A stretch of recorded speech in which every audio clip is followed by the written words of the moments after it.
Okay, I think we're ready to call our regular board meeting to order. So roll call, please, when you're ready, Mike. Thank you, Madam President. Mr. Graber? Here. Mr. Levy? Here. Mr. Methvin? Here. Mr. Vetter? Here. Mrs. Carrier? Here. Do our Pledge of Allegiance. To the flag of the United States of America and to the republic for which it stands, one nation under God, indivisible, with liberty and justice for all. Welcome. Principal reports. Tony, would you like to start? You're on the end. Just make sure your microphone's off. Thank you. So on the middle school side of things, our winter sports seasons have come to a close. Really proud of our athletes and our coaches in girls and boys basketball and girls and boys wrestling.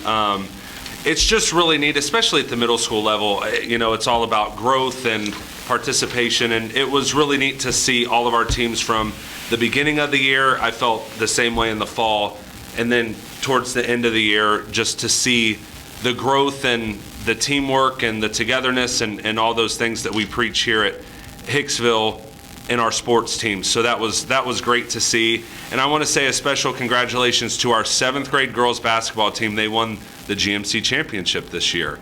So that was very exciting over at Paulding, and they got to cut down the nets, and really cool experience for them. Moving on February 4th, our 8th graders were able to visit Fort County Career Center.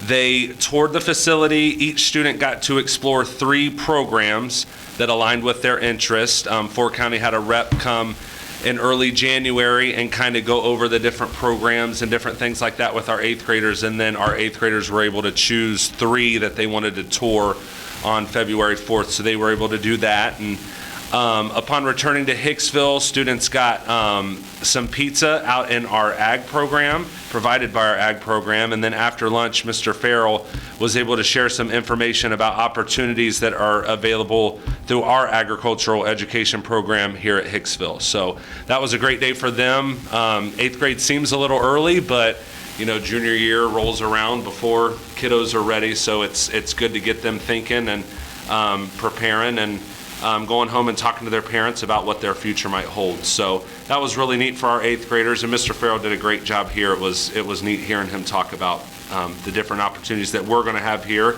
and how that's going to grow moving forward. This Friday, February 20th, we're looking forward to having our middle school house assembly. Just a reminder to all high school and middle school students that we will be operating on a house assembly schedule that day. We are excited to share that students in grades 7 through 12 will present their mid-spring choir concert on Tuesday, March 3rd. And then on Tuesday, March 10th, we will have our mid-spring band concert, again for 7th through 12th grades. Both performances will be here at the school, and they will begin at 6 p.m. And then finally, one of the most anticipated events of the year, we will have our junior high dance for kiddos in grades 7 and 8. That'll take place on Friday, March 6th from 7 to 9. It is a pop-in 2 hours. Pre-sale tickets will be available during lunch the week of the dance for $3, and then you can buy tickets at the door for $4. So that's where we're at in the middle school. Awesome. Ms. Kaufman. Just a reminder that kindergarten registration is scheduled for March 12th and 13th at the school. Currently, we have 45 scheduled for registration, with 16 of our current readiness students that are moving up to kindergarten. All but 10 students are coming to us with preschool experience, and so we're very fortunate that we are able to offer 4 preschool opportunities. So contact Trista in the elementary office at 419-542-7475 to register. And just a reminder that our current readiness and kindergarten students will not have school that day, so the kindergarten teachers can assist with the registration. This week we're celebrating Kindness Week. In K-12, our school counselors have planned a lot of fun activities for our students. So a huge thanks to them, as well as to our PTO, who are helping to fund boba tea for all of the students on Thursday, and they're also going to come volunteer their time. So a huge thanks to our PTO. Some of our upcoming events, our fourth grade students have been reading Little House in the Big Woods. So this Friday, our fourth grade kiddos will be experiencing a wagon ride through Hicksville. And then on February 26th, they'll be celebrating Pioneer Day. That's always a fun day when they get to dress like that time, play games, and try different foods from that time. They'll also be square dancing a little bit. So that's always fun to watch those little boys and girls doing square dancing together. Our fourth grade teachers do an amazing job just making this memorable experience for our kiddos. And sometimes I know Mr. Countryman makes bread. Oh, they already asked me. All right. Our first and third grade students will be performing their music program for parents on Thursday, March 12th. First grade's at 5:30, third grade is at 6:30, and then kindergarten and second grade will be performing their music concerts on March 17th. Again, both at 5:30 and 6:30. All of the concerts will be held in the high school gym. That's all I have. Kirsten, the 45 you said are signed up, and there's 16 readiness. Is that part of the 45? Nope. Oh, so that's in addition to the. Okay, Yes. Good. So with the birth date change, do you expect a little bit of class size changing, or what's? I mean, it is crazy. Sometimes we'll have 2 or 3 kiddos with that birthday, and sometimes we'll have 12. That I do know that it's affected 2 of our preschool students that won't be able to go into the kindergarten classroom yet. So 2 of all that I know. But they could do readiness though, right? No. They can't do that either. No, the new House bill states that they have to be 5 years old on our first day of school. Or even readiness. Yes. Well, yeah, because it's coded as kindergarten. Yeah, right. So like an extra year of preschool essentially, if the parents. Yes. Gotcha. Yep. Which is the 31st this year, right? Yes. All right, in the high school, winter sports are quickly winding down. Our girls basketball will compete in their sectional game against Delphus Jefferson this Thursday at 6 p.m. on the road. And then the boys take on Lincoln View on Friday, February 27th at Lincoln View. Wrestling GMCs will take place this Saturday at Ayersville, with sectionals then following on Saturday, February 28th at Archbold. Our freshman boys basketball team ended their season last night in Game 2 of the GMC tournament. It was a hard-fought battle against Fairview in double overtime, so our boys played hard. That was kind of a difficult loss, but they did pretty well this year. Our high school drama department is performing Anastasia. You might have seen the posters hanging around town and around the school. That's this year's musical that they are performing. They will hold 3 performances at the Huber, Friday, February 27th at 7 p.m., Saturday, February 28th at 7 p.m., and then Sunday, March 1st at 2 p.m. So I really do encourage everyone from the community to try and make it to one of those performances. I got to sit in on a rehearsal for Act 1, and it's amazing. Our kids are really amazing, and I'm excited for it. So encourage everybody to go out to at least one performance. Tickets are $15 and will be sold at the door. The second round of innovative interviews with sophomores will be Wednesday, March 4th here at the high school. So if you remember how we do that, this is for second semester, the second semester grouping of sophomores of the financial management class. The finalists from this round will join finalists from first semester's group for the semifinals at PFW on Wednesday, March 18th. Our annual senior coronation will be held on Saturday, March 7th at the Huber at 6 p.m. Seniors have been working hard on their skits and meeting during home base and also in the mornings to coordinate their skits, and looking forward to another great performance for this great Hicksville tradition. I've really come to enjoy it, and it's always a good time. Tickets for that will be $8 and sold at the door, and then the dance for students, for high school students, will follow at the high school. The dance will run from 8 to 10:30, and tickets are $6 for that. Permission slips for outside guests will go out for students starting next week, so they can pick those up in the office if they're bringing an outside guest. And then on Wednesday, March 11th, our senior government class will be traveling to Columbus to tour the State House and the Ohio Supreme Court.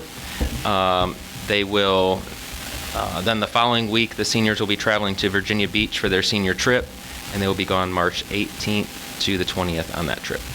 And that's all I got. Okay. Eric, anything from Fort County? Yeah, the students went to Apollo Career Center last Friday for the Skills USA challenge. And if you're familiar with the tech centers at all, Skills USA is quite the thing to be involved with.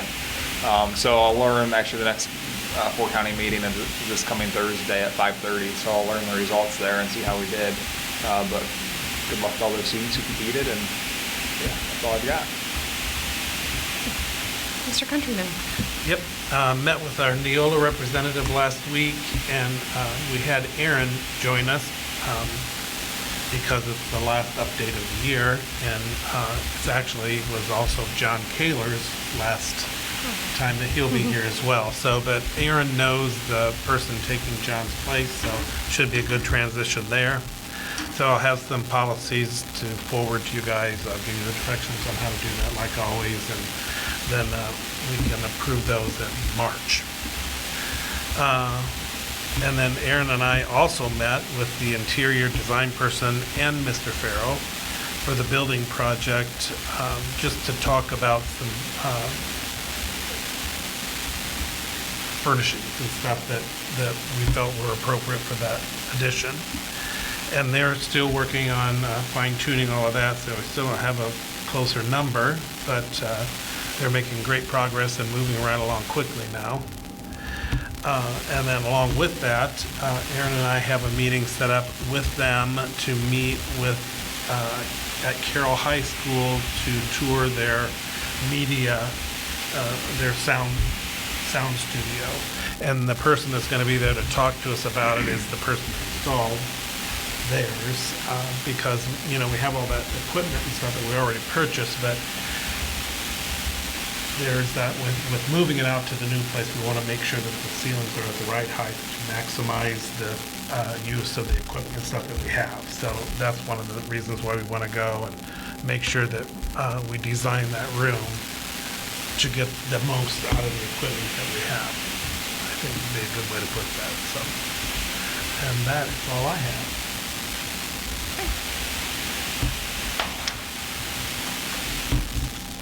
Moving on to minutes and financials, I need a motion. I'll move. I'll second. Galen? Tyler? Minutes from the regular board meeting of January 12th, 2026. Treasurer's consent agenda items, cash reconciliation as of January 31st, 2026. Financial statements for January 26th. Amended official certificate of estimated resources for fiscal year 26 as presented. Total general fund resources of $20,780,823.61, and total resources for all funds of $25,757,513.91. Fiscal year 26 amended temporary appropriations as presented. Total general fund appropriations of $14,976,357.71, and total appropriations for all funds of $17,915,875.59. Auditor of the state request for fund approval form to establish the community class fund as presented.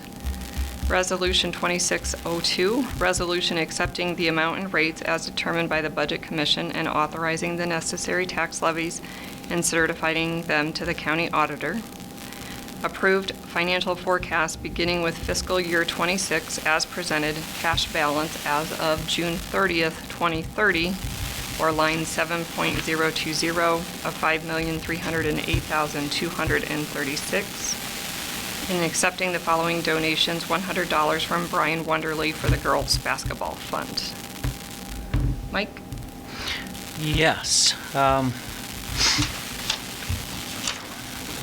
Well, the big thing on the table is the 5-year forecast. But before we get to that, I just want to make mention that today submitted the audit to the Federal Data Center.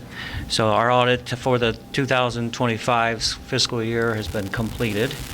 The only comment that is in the report itself is the fact that we don't do the gap reporting, which has been the way we've done in a lot of schools and business or governments around here. Do not do that due to the extra cost and cost benefit type thing.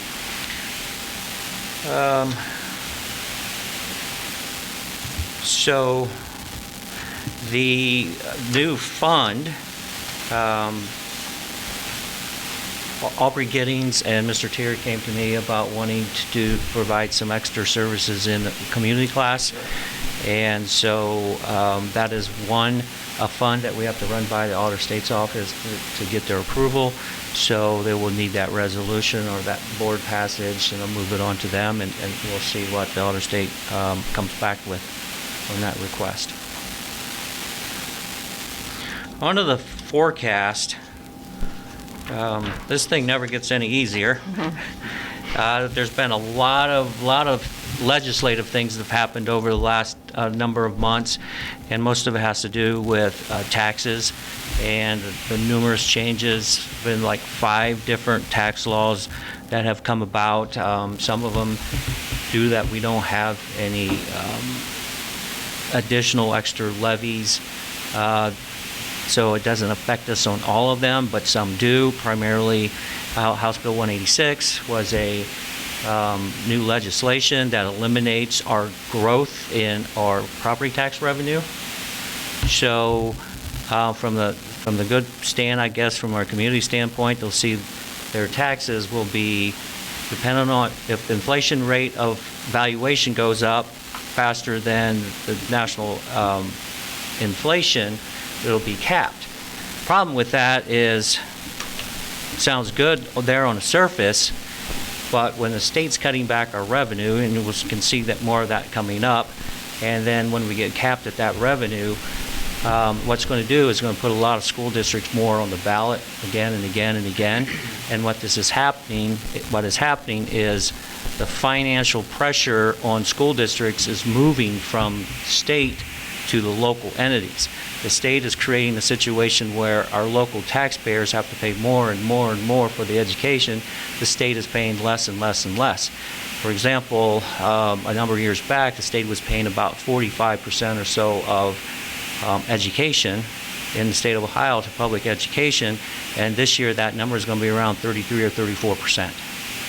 So that is one of the reasons why there's a lawsuit out there trying to get fair funding for school districts, and that was also why the Fair School Funding Plan was in place, that the state has stopped funding it as it was designed, saying that they didn't have the finances to do that, but over $1 billion a year are going to private schools, and it's been ruled to be unconstitutional. So it's a continued fight with money, to get money to fund schools, to provide services for our kiddos, and that's what this forecast kind of presents, because expenditures go up.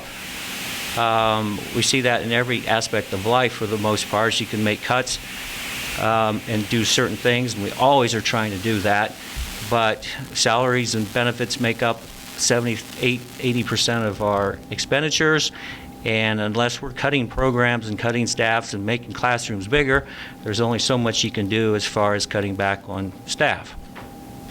So with that kind of said, I'm going to try to do a little PowerPoint presentation here. On the current fiscal year, the beginning balance is $5.3 million, and we're projected to end the year at $6,443,000. So this year in itself is looking like it's going to be a really good year. Projected gain of $1.1 million. That is in large part due to the revenues are still increasing. Our school district income tax collections through the first 3/4 of the year of collection is up 9.56% over last year. Our DPIA funding remains strong, and tax revenues are still are staying right there.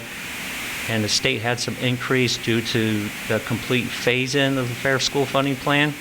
Unfortunately, they are not funding the base cost, which would have made all the difference in the world for the future. This year, obviously, it looks to be a really strong year. It will change. Here's a little more broken down in the pie chart showing state funding, 61% of our revenue, local taxes 34, all other revenue 5. I was mentioned before about that state funding percentage. That is based throughout the entire state, and so our situation, at least currently, we are much higher than that, but the 61% will most likely, as things stand right now, go down. But we're just part of the big pie, and when the push keeps going more and more to local and away from the state, that's going to change the look of this pie chart. Here we go. We can see expenditures, personnel costs. So there's your salary and benefits, 80%.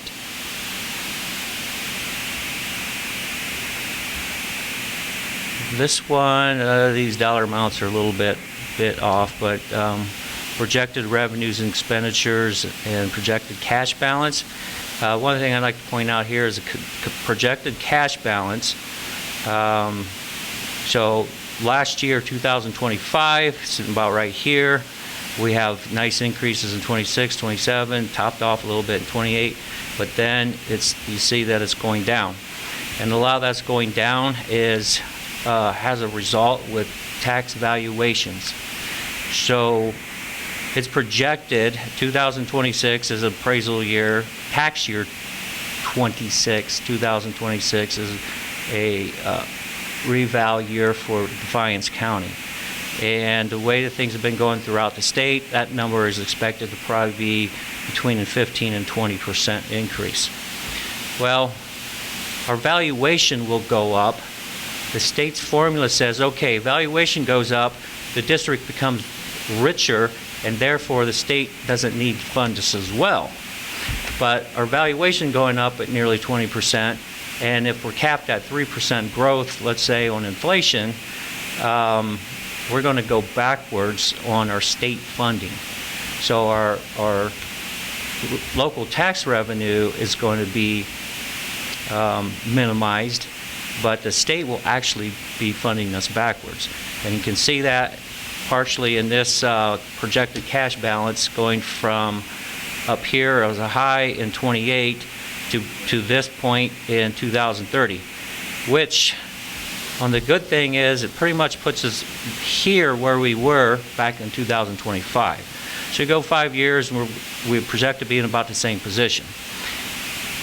Where are we going to go in the future? Will we have to make some changes to keep this from dropping too fast? Obviously, we always need to have a strong enough cash balance to keep us safe from if there's instances, recessions or anything like that happen in our cyclical nature of finances.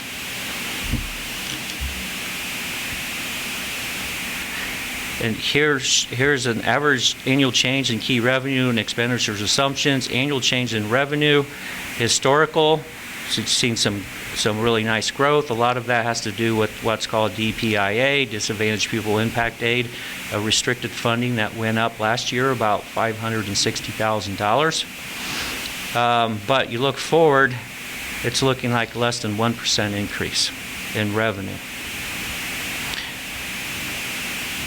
Expenses, historically it's been about 7.31%. One of the things that this is somewhat misleading in the fact that when COVID came around and we got funding from the federal government for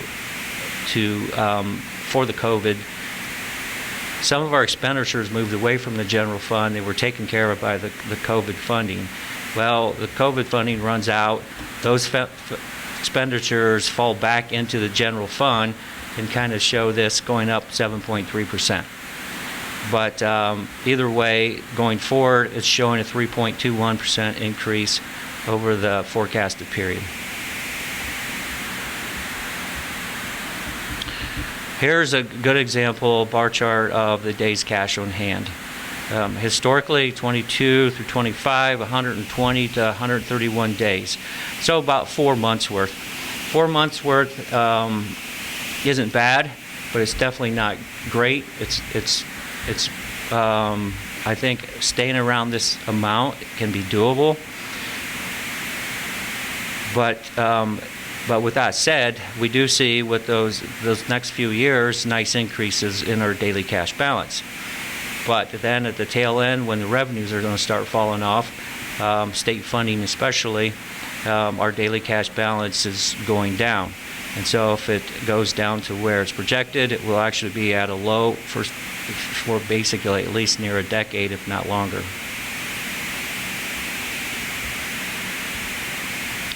Here's a chart with enrollment. Before COVID, this number here, 859, we were probably closer to about 890 or so. Since then, things really dropped there, and we've had slowly kind of built them back up. Those numbers through 2025. Most recent though, our numbers declined here this year with class going out, classes coming in, kids moving from the district or whatever. We're about 869, right around the 870 mark. I guess one thing that frustrates me a little bit is this looks like a huge change. It's really not. It's 9 kids. Funding-wise, it does add up, but and as the year goes, sometimes this number 869 might end up closer to 878 by the time the year's done. Only time will tell. Here is expenditures per pupil. In 21, $13,000 a student, and gradually rising all the way throughout this basic 10-year period. One of the big factors that come in play with expenditures per pupil is special education related funding. And for example, our cost to Defiance County Board of DD this year tripled. It went from around $60,000, it was pretty consistent the last 3, 4, 5 years, to $180,000. That is just primarily due to the number of students that need that type of service.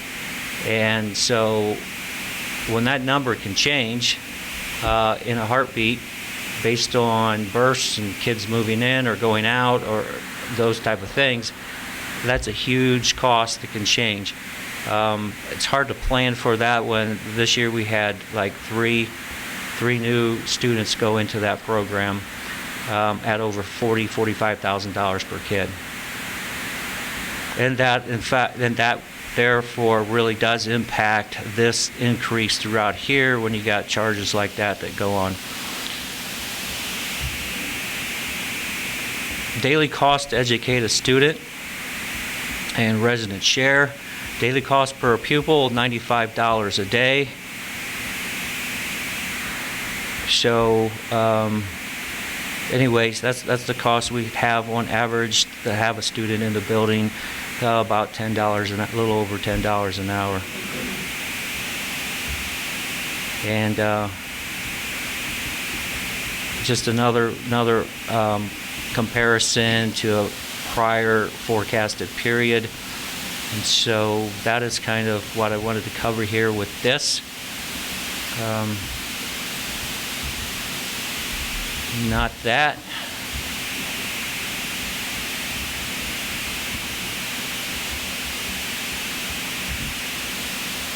So here's an example. Here's the forecast. And you will see property taxes in the top line here. Pretty much, you can see them going down. 26 this year is above last year, but then down in 27, down some more in 28, 29, 30, just a little bit of increase. But the new tax laws have taken that into effect where we will see this basically flatten out or even decrease. Tangible personal property, some small growth throughout this. This next line item, school district income tax, like I said, we're looking good right now, and this year up over 9%, $2,400,000 last year, projecting $2.6 million this year, and some slight increases throughout the forecast. You'll see a decrease here, and this will be fiscal year 30, because starting our current school district income tax, the 5-year renewable expires December 31st, 2030. And the forecast, you cannot assume a renewal up in this part for school district income tax. So that is in here. This would be an income tax renewal. If the board goes with that, if it gets elected, this dollar amount then will eventually move back up to this line right up here. So at the moment, we're showing some growth throughout the school district income tax. This line here with the biggest dollars, that's the state funding. Up, as you can see, this is the first year in this new biennial budget, and even though the Fair School Funding Plan is getting kind of tore apart, they did allow the increase, the phase-in part, 67% here, like 87% here, 88.5% here, and 100% here. So that's why you see a growth here and you see a growth there. But then it starts to decline. As I mentioned earlier, as our valuations go up, the state thinks we're richer. You can see we're not making more money in property tax, but the state acts like we are, and therefore they start funding us less. Restricted grants and aid on this line item here, this year projected $1,038,000. It's down from last year. A lot of it's due to the DPIA funding. Last year we had an increase of about $560,000 in DPIA, which moved this number from 554 to 1.188 million. Although now this year, due to several factors, DPIA is decreasing. That's a large part of this decrease. But the projection is for that decrease to kind of level out a little bit, although it still shows decline each and every year. State reimbursement, property tax credits. This line item, that's the whole homestead and rollback, pretty even across the forecast for the most part. And the next one is all other revenues. One of the large items of that is interest income. But there's also tuition dollars. One of the large parts of keeping this, even though it's declining, this revenue, it would be declining worse, but do have some built-in projected in excess cost. Excess cost is when an open enrollment student with special needs comes into our district. We are able to bill the resident district back, and those costs are going up each and every year for the last number of years. But also, even though the revenue's coming in higher, our costs are higher, so it doesn't mean like we just might be just treading water.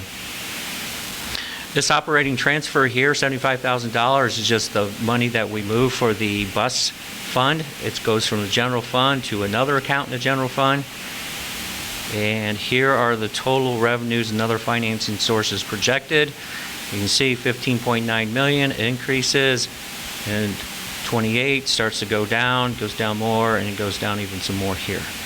A lot of things can come into play in the next few years as far as revenue, but the biggest share is the state. What will the state do? Where will that go? The other part is our property tax, and all those new laws will have an impact on that, and our school district income tax. And I'd love to see the school district income tax rise, because that means our community members are doing well.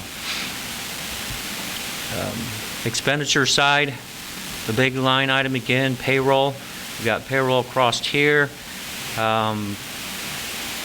And so built-in increases are in here. We're under our collective bargaining agreement currently for 26, 27, and 28. Then this will be a new time period for fiscal years 29, fiscal year 30. Insurance benefits and retirement, so that SCRS, STRS, medical, dental, vision, workers' comp, Medicare, all that falls in on this line item.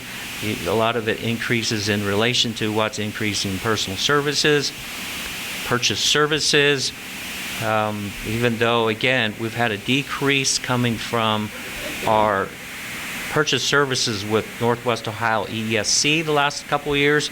We've had that big increase with the Department of Defiance County Board of DD. So actually, here we got a slight increase, but it continues, we'll project it to increase throughout the period. Supplies, materials, and capital outlay line item.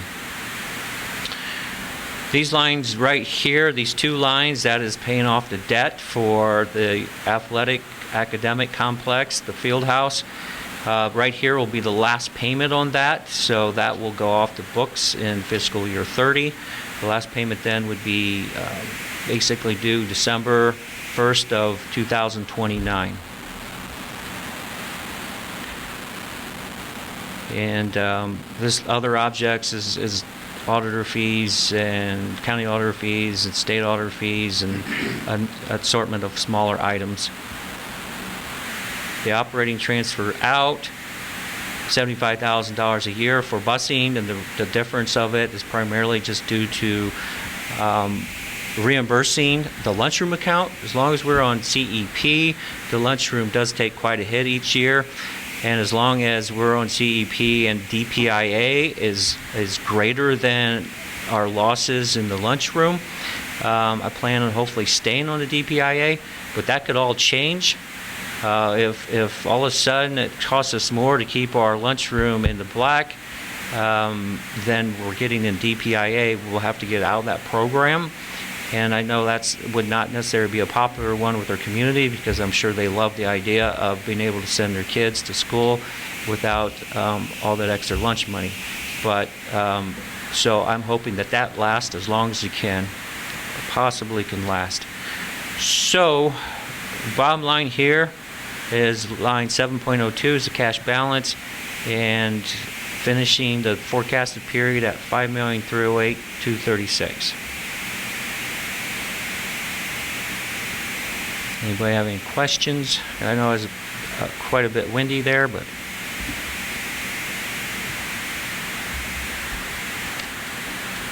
No questions? No, it's well laid out. Thank you, Mike. Yep. Yes, thank you. Yep. I know it's Thank a you. beast every year or twice a year to do, but we appreciate it. Yes. For all your work. And then they changed the dates on it, so it's going to be interesting how the next one works because of the information that normally comes in before, like the May.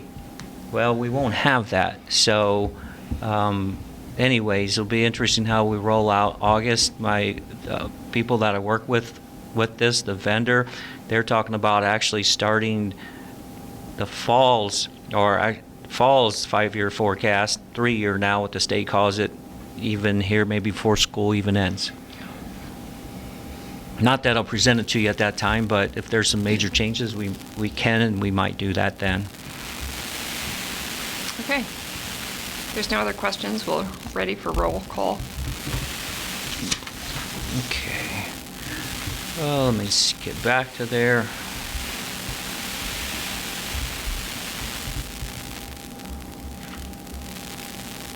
Mr. Levy? Yes. Mr. Methvin? Yes. Mr. Graber? Yes. Mr. Vetter? Yes. Mrs. Carrier? Yes. Motion passes 5-0. Need a motion for employment of certified staff. I'll move. Eric? I'll second. Galen, thank you. Supplemental contracts for the 25-26 school year. Jamie Altman, head junior high girls track coach. Jennifer Bennett, assistant softball coach. Ryan Meiser, mini aces baseball coach. Michael Myers, assistant track coach. Paul Payne, mini aces boys track. Kayla Vetter, breakfast monitor. Volunteers for the 25-26 school year. Josh Freese, track. Supplemental contracts for 26-27 school year. Jacqueline Fisher, head girls golf coach. Jeff Hott, head boys golf coach. Paul Payne, head cross country coach. Zach Yoder, head football coach. Resignation from Donna Lysett as high school math teacher effective June 1st, 2026. Issue a 3-year administrative contract to Alex Nothziger as high school principal, commencing August 1st, 2026 and ending July 31st, 2029. Kelly Van Horn as 7 through 12 Spanish instructor. Resignation from Sharon Kreitz as 3rd grade teacher effective the end of the 25-26 school year. To rescind the resignation effective May 29th, 26 for Lisa Slattery to resignation effective June 2nd, 2026. Teslin Reed as certified substitute for the 25-26 school year. Comments, questions? Just a couple here. Donna Lysett, incredible math teacher that we've had for I don't know how many years, 30 what, 32. And, all of our teachers are amazing. Donna, though, she pretty special because I know there's a lot of college kids that over the years have called and met with her after school because they need help with their college classes, and that says a lot about her. I know my daughter hit her up a few times when she was in college, so that's awesome. Of course, Alex is a great addition to our district as high school principal. I've known Alex for quite some time now, and I feel bad for Tenora, I really do, because they're losing a good one, but we're gaining a good one as well. So we're very, very blessed to have Alex joining our team, and it makes me feel pretty good knowing Alex is going to, Aaron's going to take my spot. Got a great person taking Aaron's spot. The district's in good hands when I walk away, and that makes me very, very happy. The other one I wanted to mention, Sharon was a retiree hire, so she's already retired. But notable, she's an excellent teacher that we've had, and of course the switch with Kelly to Spanish. She has a passion for foreign languages, and none of you were on the board, I don't think, when we hired our second foreign language teacher. And of course it was Spanish, and Kelly was so disappointed because she teaches French. And I remember back then saying, colleges, I don't care what foreign language you have, you just have to have a couple years of foreign language. So I was actually kind of pushing a little bit for it, even though I knew that Spanish was probably where we needed to go. So she has taken it upon herself to get certified to be a Spanish teacher, so she's fluent in Spanish and French. So that says something about her determination as well. So that's going to be a toughie to try to fill that one, but I'm sure we'll get that done. And then Lisa, of course, you knew Greg resigned, and Lisa, this is just adjusting in a little bit for retirement purposes. She wants to be here when the kids, at the end of the year. So that's all. So again, Alex, welcome. We're super excited to have you. I think we're all very, very excited. So looking forward. Thanks for the Okay, roll call. Mr. Vetter? Yes. Mr. Methvin? Yes. Mr. Graber? Yes. Mr. Levy? Yes. And Mrs. Carrier? Yes. Motion passes 5-0. I need another motion for employment of classified staff. I'll move. All second. Tyler, Eric, thank you. Resignation from Jennifer Bergman as 2029 class advisor effective immediately. Teslin Reed as classified sub for 25-26 school year. Issue a 1-year contract to Addie Saylor for assistant to the treasurer, human resource specialist, retroactive to December 8th, 2025 as presented. Supplemental contracts for the 25-26 school year for James Egley, assistant track coach, Cody Franklin, co-assistant baseball coach, Phil Handy, co-assistant baseball coach, Cornelia Mendoza, co-head junior high boys track coach, Pam Payne, mini aces track coach, Haley Pierce, assistant softball coach, Misty Rosebrock, class of 2029 class advisor, Randy Vanscoter, co-head junior high boys track coach, Dakota Warren, co-assistant baseball coach. Volunteers for the 25-26 school year, Riley Figgins, track, Garrett Franz, baseball, Ashley Hammond, track, Kinsey Ponder, softball, Madison Siebenauer, track. There's no comments, so we're ready for roll call. Mr. Levy? Yes. Mr. Vetter? Yes. Mr. Graber? Yes. Mr. Methvin? Yes. And Mrs. Carrier? Yes. Motion passes 5-0. I need a motion for services and agreements. I'll move. Galen, thank you. All second. Eric. Thank you. Okay. Revised Foundation Deduction Agreement, Service Agreement with Northwest Ohio Education Service Center per the Ohio Revised Code.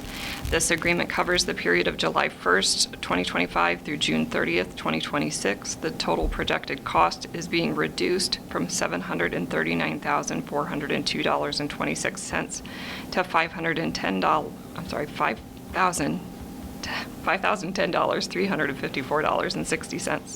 Memorandum of Agreement for Deposit of Public Funds with West Banco, Inc. for the 5-year period of January 1st, 2026 through December 31st, 2030 as presented. Attached addendum to the administrator's contract for John Adams, Eric Bassett, and Keith Countryman. Acknowledgement receipt for the required notice and waives the statutory 14-day notice period for the review of the proposed community reinvestment area or the CRA agreement submitted by Bruce and Deborah Guilford at 800 East High Street in Hicksville. And comments or questions? As you can see, that first bulletin point regarding the ESC, the amount can change in a real big hurry. In this case, it's changed in a very positive direction for us, but it's a few years back, it went that quickly up. So I'm hoping at least goes steady for a while, but time will tell. Okay, roll call. Mr. Methvin? Yes. Mr. Vetter? Yes. Mr. Graber? Yes. Mr. Levy? Yes. And Mrs. Carrier? Yes, motion passes 5-0, and then we need a motion for other business. I'll move. Tyler, thank you. I'll second. Galen. Resolution authorizing the 26-27 membership in the Ohio High School Athletic Association. Roll call. Mr. Levy? Yes. Mr. Methvin? Yes. Mr. Graber? Yes. Mr. Vetter? Yes. And Mrs. Carrier? Yes. Motion passes 5-0. Any old business? New business? Discussion?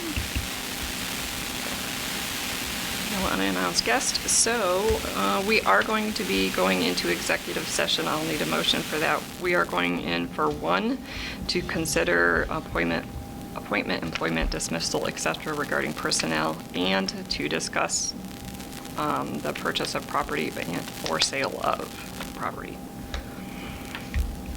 And let's say at like 6 o'clock. Sure. Okay, need a motion. I'll move. Eric, thank you. I'll second. Tyler, thank you. Roll call. Mr. Vetter? Yes. Mr. Levy? Yes. Mr. Graber? Yes. Mr. Methvin? Yes. And Mrs. Carrier? Yes, motion passes 5-0, and then we should not have any other business after we come out, and our next meeting will be Tuesday, February 17th at 5 p.m. Yes, March 17th at 5 p.m. Okay.